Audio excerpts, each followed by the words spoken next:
Hi friends, நம்ம பிள்ளையார் சதுர்த்திக்கு நம்ம கொழுக்கட்டை தான் செய்ய போகிறோம். வாங்க எப்படி செய்யலான்ட்டு பார்க்கலாம்.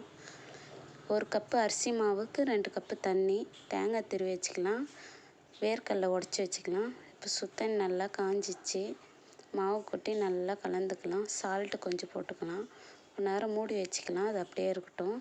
இப்போ பூரணத்துக்கு ரெடி பண்ணிக்கலாம். கொஞ்சமாக நெய், தேங்காய் நல்லா வதக்கிட்டுக்கலாம்.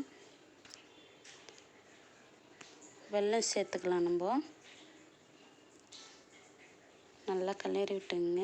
பாருங்கள், நல்லா ஆயிடுச்சு. இப்போ வேர்க்கடலை பொடி பண்ணி வச்சது அதையும் போட்டுக்கலாம். அவ்வளோதான், நம்ம பூர்ணம் ரெடி ஆயிடுச்சு. இப்போ மாவு பாருங்கள் நல்லா சாஃப்டாகிடுச்சு. நல்லா கொஞ்சம் கொஞ்சமாக எடுத்து தட்டி எடுத்துக்கலாம். நம்ம அச்சு இருந்ததுன்னா அச்சிலே வச்சுக்கலாம், இல்லை கையிலே கூட செய்யலாம். நம்ம கொழுக்கட்டைக்கு உங்களுக்கு எந்தெந்த ஷேப் வேணுமோ அந்தந்த ஷேப்புக்கு உருட்டி எடுத்துக்கலாம்.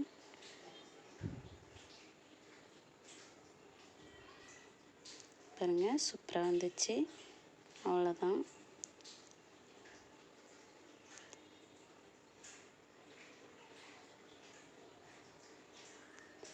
இப்போ இட்லி பாத்திரத்துக்கு வச்சு நம்ம அவிச்சிட்டுக்கலாம்.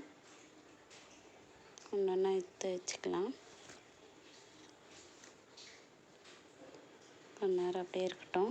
பாருங்கள், நம்ம கொழுக்கட்டை ரெடி ஆயிடுச்சு. அவ்வளோதான், சூப்பராக வந்திருக்கு. எல்லாருக்கும் விநாயகர் சதுர்த்தி வாழ்த்துக்கள். இதே போல் உங்கள் வீட்டிலே செஞ்சு பாருங்கள். தேங்க்யூ, பாய்.